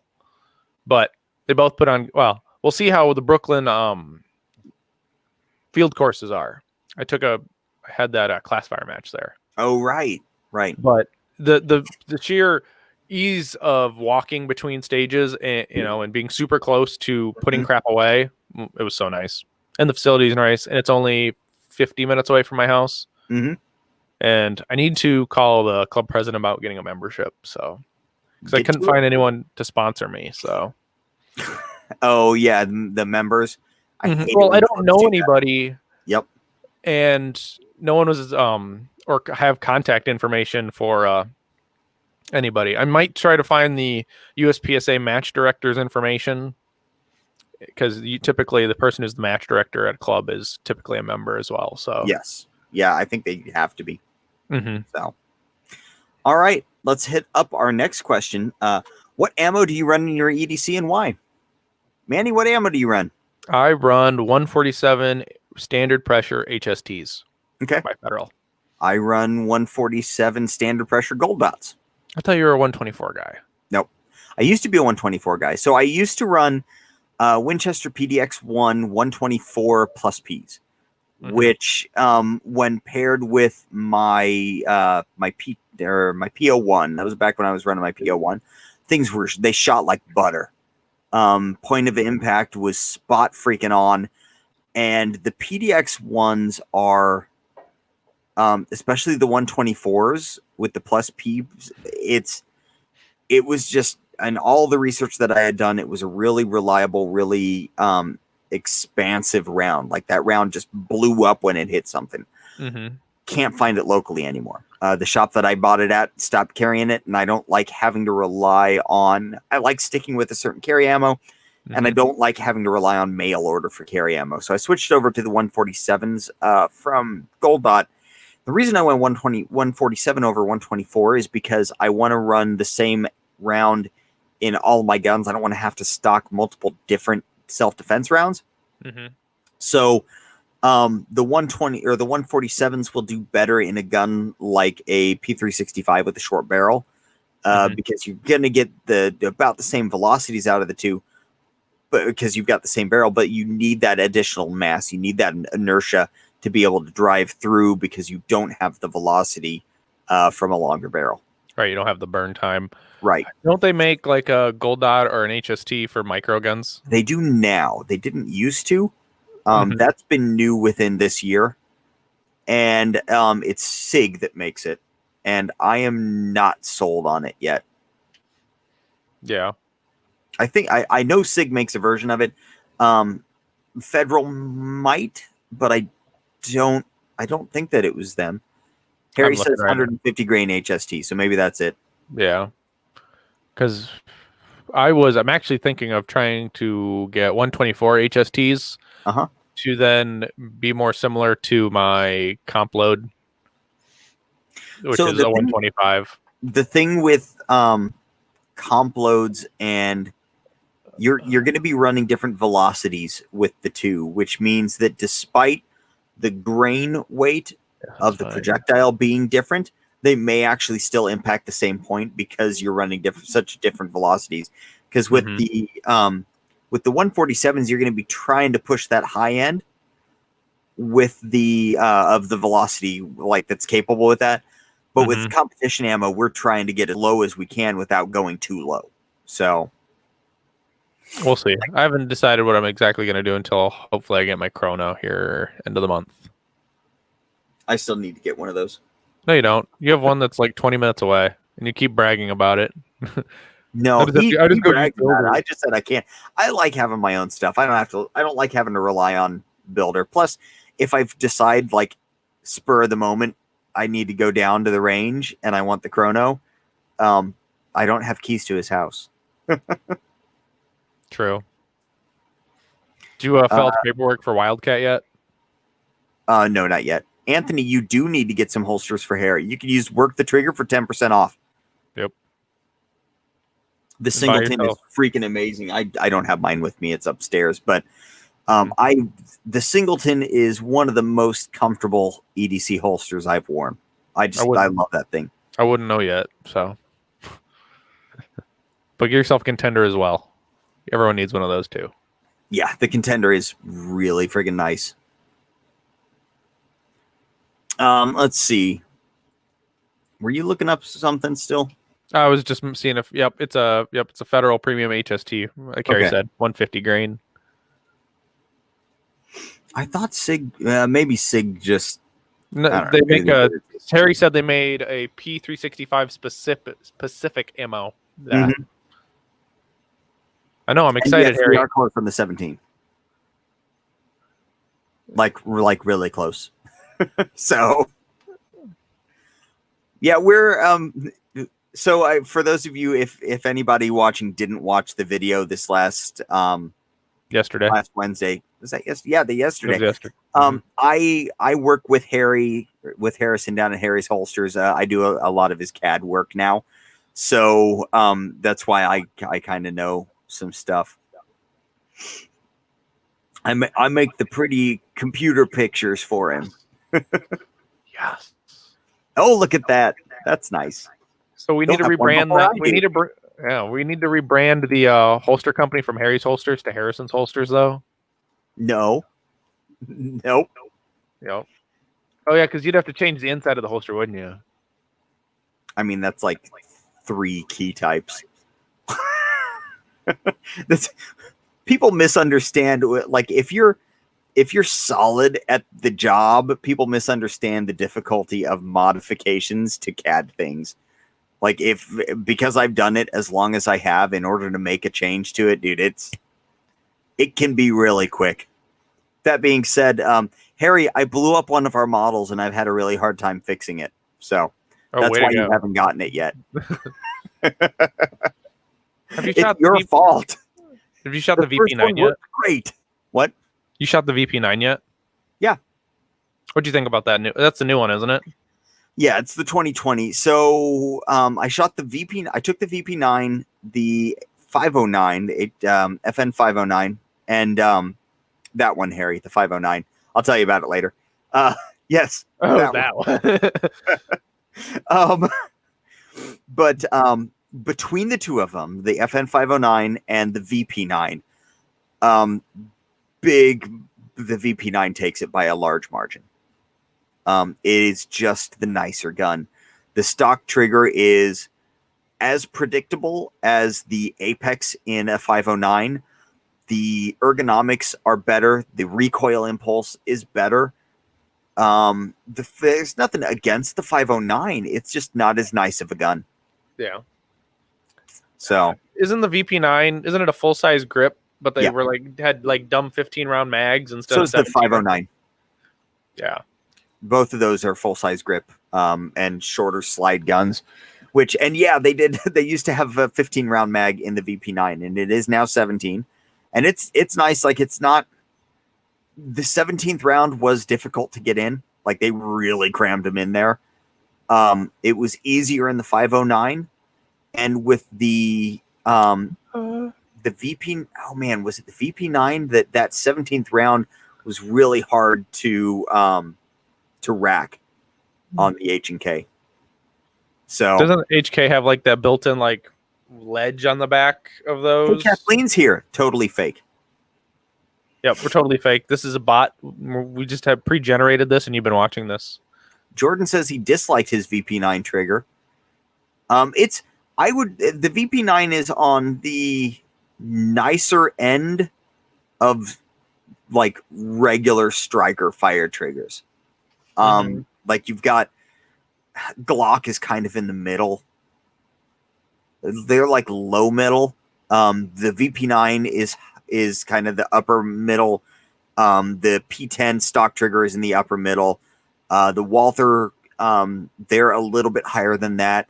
The Canic, I tell you, the Canic trigger is way better than it should be, but to me, it's too light. Mine breaks at like 3.1 pounds, which for a carry gun, this is the elite. Like if this was on the TP9SF, whatever the competition gun, I can never remember their whole freaking name. If it was on their competition gun, dude, that trigger is freaking sweet. Like 3 pound break, super short take or super short reset, super short take up, almost no take up. It's an awesome competition trigger. Don't like it as a carry trigger that much. And the VP, or not the VP9, the Canic's trigger, well, man, I can't talk today. trigger guard is freaking huge. Mm-hmm. Like you have no problem sticking your finger in there if you've got a glove on. That's important, though. I mean, it truly is. I mean, there's people with weird sausage fingers and people who wear gloves, and you've got to be. I don't know. At least you're not talking about XDs though in front of Jordan. I don't do XDs. I have an XD in my safe, but I'm holding it for somebody. It's horrible. Yeah, burn it. I wish I could, but it's not mine. And the person probably wants it back because they paid like Glock 17 money for it. Seriously? Yeah. They bought it right after first lockdown, or right before we officially went lockdown for first time of COVID here. And literally I was on the phone for like 2 hours with this person off and on. Be like, should I get the Glock or this? They got this thing called an XD. I'm like, you mean the McRib of guns? I mean, I don't really like John Correa, but that video is on point. It's an older video when he's fat. But watch it. It's the XD is the McRib of guns. If you didn't take it down, it's on the Active Self Protection Extra channel. I haven't seen that one, but that sounds great. Mm-hmm. Yeah. Well, and it's so dumb to not be able to rack the slide unless you have the grip safety depressed. That's absolutely like you can't. No. Oh no. Like it won't. You can't. It just won't. That's one of those guns where, like, sometimes I think maybe as a reviewer I should have one, and then I just don't, and then I'm happy because I haven't. Now, that gun probably was really nice before, because those guns were really cheap before Springfield started importing them. When they were like that Filipino gun. I don't know what they were called, something else, and they were nice guns. No clue. Oh, that McRib video explains it all. Do you guys have McRib down in Indiana right now? I have no idea. I don't do McRibs. What? I don't do McRibs. I'm gonna get you a McRib. Or I'm going to make you a homemade McRib. Oh, there's your next. Ooh. Yeah. HS, there you go. Harry knows all. He is my gun encyclopedia, the HS 2000. So Harry's making fun of my hand size. I have European sized hands. I finally figured this out because my hands fit Gen 3 and 4 Glocks and their finger grooves and H&K finger grooves. They just fit. Ooh, see, Reload Rap knows where it's at. We have them up here in Michigan, and they are delicious. No, I have no yearning for a McRib. I just don't. Like, McDonald's just... I think it's probably because I have kids, so I ate it, like, way too much. But I am over McDonald's. Finally, my kids have grown a finer palate and request Wendy's. Freaking mint. No, they need to have the finer palate and say, I want Culver's, and I want cheese curds, or sweet potato fries. Culver's is on the other side of town. I'm lazy. I'm not driving that far just to get them a little bit better hamburger that they'll eat half of. Oh, that's so, and it's, I know, trust me, like, you get them McDonald's or Wendy's or something, they want the toy, and they don't even eat their food, or they sit there bullshitting with their sibling, and you're like, why aren't you done eating? I've been done eating. Children, hurry up and eat. My kids do like Steak and Shake, which I've not had that forever. I used to work there, so I'm kind of spoiled because they never make their food as good as I made my own food when I worked there. So I like their fries, but I feel like you don't get enough of their fries at Steak and Shake. No, you don't. You have to get a large and cheese sauce. Was it nacho cheese? Was it cheddar cheese or nacho cheese? Cheddar. See, that's always good. It's nacho cheese. Anyway, do we have any more gun questions? Manny, what's on your need list, gun-wise? My need list? Yeah. Ooh, the need list. Let's go with an accessory and a firearm. An accessory is the Harry's holster singleton for a Glock 17. And what is there? A gun? Probably either Project J Tucker or another 17. What's Project J Tucker? That is going to be the 450 Bushmaster upper build for 2021. So I'm my next gun, it bounces around between about 3 different guns. So it's a Ooh, let me guess. go for it. The Shadow 2 optics ready. No. No? That's And not even on my the list. next one. It's on the list, but it's not going to be my next one. That one's not coming until probably early next year. Okay. Are they striker or hammer fired? Striker? I think all striker and 1 hammer fired. Okay, so probably a Beretta and a SIG of some kind. No and no. Oh, okay. I'm totally off. Okay, go ahead. Okay. So right now remember my needs, my wants are based on based on channel stuff. So a Glock MOS, either a 17 or a 45, H&K VP9 2020. I need RDO, optics, right? huh?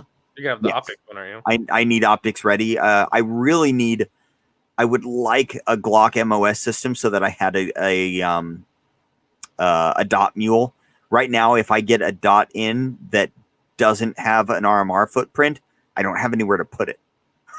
So I need a dot mule. The H&K, I want it more, but it's less effective as a dot mule because it doesn't have they don't come with their plates. You have to buy their plates separate. And then the hammer fired gun is actually that going back a little bit is that 1858 Remington conversion. I really want that. And they're cheap too. They're like $425 for just a beauty of a gun. So, I just found out this on Instagram. You're probably, if you want to watch someone's content all the time, you're gonna have to hit this bell up at the top now because this is like new as of like I did not know live that. stream. Great. So so if you're not seeing some of your favorite people's channels, like look them up and then hit the bell. I just found this. I'm sorry. It's wonderful. So, really quick, Kathleen's asking what gun I'm shooting right now. Nothing. I'm sitting in my basement, but I carry my P10C still. It's a great gun, which will hopefully soon be not replaced, but will hopefully share duty with my CZP01, which is currently a primary machine getting a red dot milled. So kind of excited about that. Like way more excited than I should be. You don't want to get the P10S? I do want a P10S actually, but it's just not on the top of my list. I mean, I haven't heard or seen much about the P10S. It's a solid gun. It's about the size of a 26, 2 extra rounds, more controllable, P10 reliability, P10 ergonomics, more or less. You're losing some grip, so it's not going to be quite as comfortable. But okay, Jordan. Yeah, the problem is I want an optics ready. I am to the point now where I don't like buying non-optics ready guns if they have optics ready versions. So buy it mine. Ashley will hate me. Yeah, Harry, the P10S really, I do think it is the best in its class. It just makes more sense for that size. So Jordan's trying to get me to buy his. I don't want to be on your wife's bad side, so I will pass on that. Anthony's rotation is a P01 Omega and a P10S. Optics ready, nice. So yeah, that's the problem is I want an optics ready and I can't find an optics ready for a good price right now. But yeah, the P01, I have more or less switched over to red dots completely. Like the confidence and comfort that a red dot gives me as far as precision goes is so much over iron sights that I don't have a reason to shoot an iron sight, to carry an iron sight gun. I still shoot irons. I shoot irons about every time I go to the range. I just prefer to shoot a dot gun, and it's way more accurate. Like it allows the shooter to pull that much more out of their firearm, which, let's admit it, is what you absolutely want in a carry gun. You want to be able to pull every ounce of performance out of that thing that you possibly can. Because of that, I carry it with a dot. So that's why I haven't carried the PO1, but it's getting a dot. So now, since you've been primarily shooting red dots, how is when you pick up faster. an iron gun? Well, it's faster. Do you notice if you're looking at? Do you still look at the front sight and do front sight focus, or are you completely target focused? It all depends on what I'm doing. If I am fast firing, I'm relatively good at point shooting inside of about 7 yards. So essentially what that does is that allows me to have a target focus, but be able to still line up my irons. And feel that, because naturally they kind of aim. Now, outside of 10 yards is when I gain more of which is funny because it's further away, so it's going to be blurrier, but I get more of a front post focus with that because I need the more precise alignment. I need it to be a little bit more precise. So just depends on how I'm shooting, speed, distance, all that. Right. What I find is when I pick up like my 1911 or whatever gun, that XD, I pulled that out the other day to look through it. I don't know why. I find myself that the sights are blurry, the irons are blurry, but I'm still lining them up. They're kind of like in my lower 1/3 essentially, and I'm just really more focused on the target. It's quite interesting to be able just to go from the dot gun and then set it down and then pick up an irons gun and still be able to essentially shoot it the same way without worrying about the 3 sighting focal planes, the target, the front sight, or the rear. Now, if any of you have a red dot and then go back to shooting irons for a little while, it's something cool to look at. Something really cool. Now, did the P10 Micro didn't come to the States, did it? No, it did not. It is a Europe-only gun, which is fine by me. It should have been milled for a red dot, though. Oh no, it's not even the dot. It's a subpar entry. That's like bringing the Glock 42 to market right now. It's in that size gun now. The fact that you have so many offerings with 10 or more rounds, bringing out a gun with 6 it's meaningless. Right. Yeah. Nobody cares. I'm not sure I probably even would have gotten one. As Jordan said, the P10M doesn't belong in the US market. Not in this configuration. Now, if they come out with something similar in size with 10 rounds, solid, bring it, I'll buy it. But yeah, P10M 2.0. It would have to be something, I don't know, something different. But yeah, it was not a great entry for the US market. So Harry says a Glock 42 is more relevant than the P10 Micro and the Beretta APX. Is the 42 that much smaller than the P10 Micro? I don't know, because obviously I've never gone hands-on, and I didn't really look into it that much because I just didn't care. I want to care, but I didn't. John Jeffries is asking, is the PO7, Harry, I'll let you answer this, and if you answer it in the chat, I'll go ahead and say it. Is the PO7 on the list of future singleton models, or for the upcoming higher price models mentioned in the recent video with Harrison? So, Harry, let me know, and then I'll parrot it back, because John's in the other chat. He's on the other channel. There's still a large market of lateral single-stack pistols, especially women and guys like Humble who are paranoid about printing. Yeah. I mean, they kind of are. Work can speak. I can. Okay. I'm just making sure, man. It's your stuff. Yes, the PO7 is coming up soon. Well, I don't know. What, end of year? Maybe January? No, it's not January. Well, actually, I mean, it may be January. I don't know. But middle yes, of next it year. Is, the PO7 is there. It's on the list. Things are happening with it. Just because so it doesn't mean that. So keep an eye out on their website, because the singleton PO7 will be available. Which one are we talking about, Jordan? Oh, see you, Reload Rap. Have a good night, man. Hey, buddy. Take it easy. Have I shot a PO7 or PO9? No, I have not, Kathleen. I have not. Manny's never shot a CZ. I have. Yeah, that's true. I've never live fired a CZ. I have dry fired your. I think it was the PO1, and then I have the SPO1. Oh, that was the You should have shot SPO1. that, man. You would have immediately put that onto your top 10. I need this gun list. Maybe. I have dry fired that the SPO1, a PO7, a PO9, a Phantom. Ugh. Phantom. Yeah. They should. Why?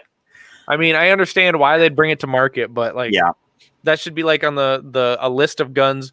Don't buy it. It's not that good list. Yeah. Generally speaking, steel frame guns, when they transferred that to polymer with minimal design changes, it's not a good transition. And that was one of them that just is not a good transition. I actually currently have in my possession a PO7 and a PO9 to be able to take out with the P10F and the P10C to be able to compare those four guns together. So I'm excited about that. This time I will not F up my audio and I will get all of the sound effects and such. It's okay. Pew, pew, pew, pew, pew. Crackle, crackle. Anthony says he prefers the PO1 versus the PO7, and the PO9 is awesome. I actually haven't shot a PO9. I have one here, but I haven't shot it yet. But I agree, the PO1 is a significantly better gun than the PO7. It just is. The PO9, that's the full size, isn't it? Yeah, it's gigantic. It's bigger than a P10F. Grip size is the same. The overall slide size is different, I think. I actually don't know if the slide is that much different. Now I'm interested. Give me a second. We're going to go grab it and look. Manny, talk. Okay. Well, while Work's getting these wonderful things that we can't really show on the live stream, but we're doing it anyway. We're going to do it anyway. Yep, because we don't give a crap. Because these are airsoft guns, right? But we do thank you all for checking out this live stream and hanging out with us on this wonderful Thursday night here in Corona times. Okay, I take that back. It's not bigger. That's what she said. Hardy. It's like the exact same size. See, Kathleen likes long pistols. Dang it. Yeah, they're like identical in size. But the one's got a threaded barrel. It does. I mean, that one's longer because it's got a threaded barrel, but... Manny, what is your top 10? Top 10 what? Pistols or firearms or movies? I did watch this terrible movie today at work. Sorry, now I'm playing. What movie did you watch at work today? I watched Batman, The Killing Joke. It was an hour and 16 minutes that I could have not wasted. Pistols. Okay, my top 10 the alarm off of my safe. Yeah. How is that thing working in there? I mean, it does its job. It's a better monitoring system than theft deterrent. That video will be coming out next week. So, oh, good. Don't want to give too much away. Oh, my favorite top 10 pistols. That's a hard list. Yeah, especially since none of them have been uberly spectacular. I guess my favorite. My top 10 pistols that I'm going to say the ones I've shot. Probably the number one slot was Steve Fisher's Nighthawk Predator in 10 mil.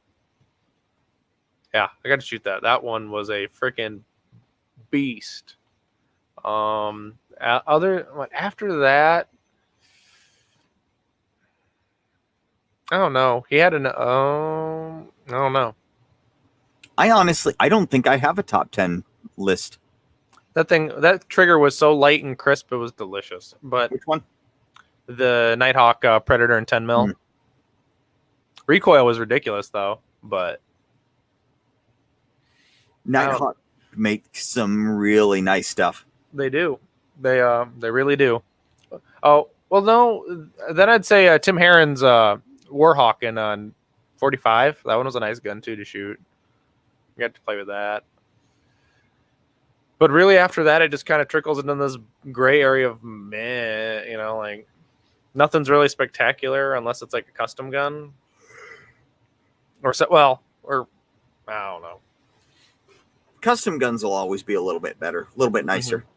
Yeah, I haven't shot anyone's custom guns. I want to next time I see Aaron. I want to pay him a couple dollars and shoot his 38 Super Comp out of his Rafferty gun. Because if I'm getting an open gun, I'm buying a Rafferty. How much do those things run? I don't know. I haven't asked. Not at least I don't know what a Rafferty costs. I mean, I know the general ballpark on it. Most open guns are like $6,500. Right. But I don't know what a Rafferty costs. See, I don't even I can't even fathom spending that much money on a gun. Like let alone two of them. I spent quite a bit on the Arrow ODG build, and I still can't I can't imagine spending over 3 times that on another gun. What'd you spend on that? The end bill came out about $1,800. So, which I mean, price is like a Midwest, right? And when you're looking at what it is, like the receiver set is the cheapest, is the lowest end component of that entire build. Mm-hmm. So, I mean, yeah, it's everything needs to take Glock mags, right? Everything needs to say the first 2 shots were touching out of that gun. Mm-hmm. Did you bore sight it first or no? It was on paper at 50 yards right out of the box. Did you have that scope on something else? Nope. So that came right out of the box. Fresh scope. Yeah, scope out of the box on the mount. Took the gun out, shot it. 2 shots touching. After about 5 shots, I started loosening up a little bit, and then I realized that I hadn't Loctited the scope mount. So I got to do that now and reuse 0. Well, rings or no, the actual mount on the rail. No, so I tossed it on there for a picture, and then just completely forgot that I had done that. But when I went out shooting, so I got excited. I even think my Franken build cost me more than $2,000. Because Jordan says he doesn't know if he has an AR under $2,000. Well under 1,000. Well under. I mean, after I bought 2 optics for it, I've changed out stocks on, the things you change on it, and I still want to change stuff to it. I want to put that new Midwest trigger in it. Mm-hmm. I want to try one of those. Those seem pretty legit. They're about $150. But at this point of where you built your Arrow build, you pretty much that's what $1,800. Up to that, you could either. What is it? Well, thank you. My hair is wonderful, Jordan. Maybe your daughter's styling after me, but no, that was my Franken build. After all of the extra spending I've done on it, Harry. But other than going up from your $1,800 build, there's what? Knights that has a more expensive rifle, and along with some other guys, but you're diminishing return though. Yes. Even past that, so it's so I have what I would consider a high mid-end build, right? On the precipice of a high end, but it's not a high end build. I mean, it's running decent parts. It's running a fax and barrel. It's got shit, I don't even know. It's late. But it's got nice parts on it, but it's not a high-end gun. Right. And I definitely learned through building a gun, it's buy once, cry once. Don't buy the super cheap component and then have to buy a better component. Hey, yes, but dude, so when I built mine, I got a UTG Pro 4-end for it. Which, I mean, you hear UTG and it's run, right? This thing has been solid for 5 years. And I shoot that gun often enough that if it was going to break, it should have broke. If it was going to come loose or something was going to go wrong with it, it should have gone wrong. Yeah. But no, you did a good job though with yours. You did a good job of selections. Yeah. The only thing I wish was that handguard had a full pick rail. That's the only thing I wish about it. Yeah, and I can understand that. And now, Jordan, the next thing I want to do is get a Vortex Razor 1-6. Mm. If I can't get one of those, I'll get me a PST Gen 2. I'll probably end up getting a prime. Well, I will end up getting a primary arms for mine, but You should have looked through my Kiss reticle one. I like that quite a lot. mm-hmm. That's gonna go on Project. That's gonna stay on Jay Tucker. Okay. Just because I like that reticle.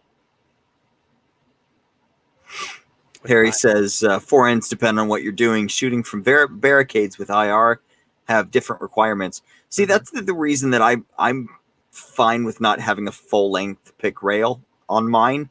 Is I am not shooting. I won't have IR. I just don't have that kind of money. Right. So because of that, like the other things that you would hang up there are like a light and a switch. But I can figure out other, and mine have M-lock slots up there to be able to put stuff if I need it. Yeah, my only complaint is because there's the key mod slots. Yeah, I know it's a key mod rail, but I have to put the pick slot there, and then the pressure pad is high enough. It's in on one power. I see my thumb, which that's why, and it'd be awkward to put it on either side, left or right. Because say I switched shoulder, went offhanded, or someone else was using my rifle, it'd be an awkward grip. So that's kind of why it's with key mod or M-lock. I think key mod looks better. Yeah, it's warehouse. It is. They're warehouse shelving. Mm-hmm. That's all right. M-lock is domestic shelving, so you're good. Right, yeah. And until someone else comes with we go back to freaking pick rail. No. I mean, someone's going to come out with pick rail 2.0 and it's going to be like, this is the new sliced bread. We're going to go back to quad rails, guys. And cheese graters with boomsticks and broomsticks. No. Absolutely not. I mean, we go around in circles I know, it's true. It's just like, oh, we're going to reinvent the wheel. Oh, we're back to where we started again. Let's do it again. Go figure. Round really worked well. Mm-hmm. Pretty much. All right. Well, we are starting to slow down. So this is a last warning to the chat. Get any questions you've got in now. Mm-hmm. I'm getting tired. I got to be up soon. So let's see. We're not going to get to any of the games, but that's all right. Let me see if I had any. I think we went through all the questions too, unless somebody's posted. Oh, actually, I think I did get one on. Oh, no, that was Anthony. And we covered the thing. Let's see. Yeah, we just didn't do reds because we need more time to think about it. Yeah, and sorry about that, Red, if you're still listening. But I think that one was... That's a good question. Mm-hmm. I'll have to come up with one that's very short. Yeah. An NAA. Kathleen wants to know if you use KY on any of your pistols. Sure. I mean, it's all vegetable oil anyway, so just put it in the groove. Mm-hmm. No, I typically use Slip 2000. I have been thinking about getting me some Breakthrough Clean Battleborn. Mm-hmm. I think that's what it's called. I know their grease is called Battleborn. I use their cleaner, and I like it a lot. Yeah. I remember everyone bitching about Fire Clean, that it's pretty much just canola oil, essentially. But that's what they said it was. But here's the reason that they say that is they actually did a molecular breakdown, and they found what the molecule strand was, and it had it was canola oil with one other molecule. But here's the thing. Is the way that molecules work is the same way that atoms work, where if you toss one extra thing on there, it changes the entire composition of what you're looking at. Yeah, it's called American cheese and plastic. Pretty much. Yeah. So, I'm not sure how much I believe that it's actually, see, that's right. It was faked by a, man, I don't remember who it was, but I think there was even legal action against that. Jordan says, try cleaning your gun with canola oil and then trying it with fire clean and get back to him. Yeah. All right, we'll do it on one of your guns then, Jordan. There we go. Just chip. You're doing that. I'm not doing that one. All right. Well, with that, let's go ahead. Nope, that's not this one. Hit the music and let's sign out. So, thank you everybody in the chat room for coming and hanging out with us. As always, it's been a blast, a very good time. Thank you guys for interacting. Thank you, Manny, for joining us tonight on the stream. Manny, where can they find you? They can find me right here on YouTube or Instagram as Manny Things. I post one video a week. We're doing it on Wednesdays now, just for how the schedule works.